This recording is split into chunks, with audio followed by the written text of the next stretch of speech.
जय माता दी दोस्तों, मैं आराध्या पांडे, आप सभी का मेरे चैनल पर स्वागत है।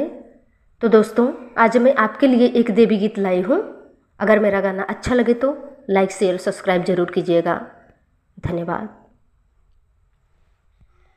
कि 9 दिन तोहार मैया एक दिन तो वावा करी, कि 9 दिन तोहार मैया एक दिन तो वावा करी, कि 9 दिन तोहार मैया एक दिन तो वावा करी। भगत का मान रखियो, थोड़ा सा ध्यान करियो, भगत का मान रखियो, थोड़ा सा ध्यान करियो।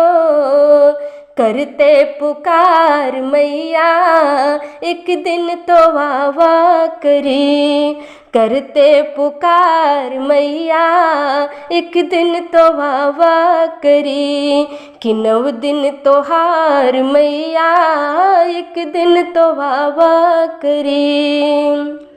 फूल से द्वार सजाए, आस में नैन बिछाए, फूलों से द्वार सजाए, आस में नैन बिछाए। हित में हमार मैया एक दिन तो वावा करी, हित में हमार मैया एक दिन तो वावा करी, कि 9 दिन तोहार मैया एक दिन तो वावा करी।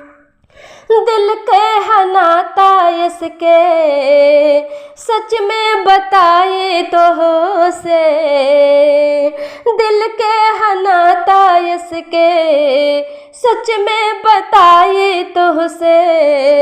जीवन बेकार मैया एक दिन तो वावा करी, जीवन बेकार मैया एक दिन तो वावा करी, कि 9 दिन तोहार मैया एक दिन तो वावा करी, कि 9 दिन तोहार मैया एक दिन तो वावा करी, कि 9 दिन तोहार मैया एक दिन तो वावा करी।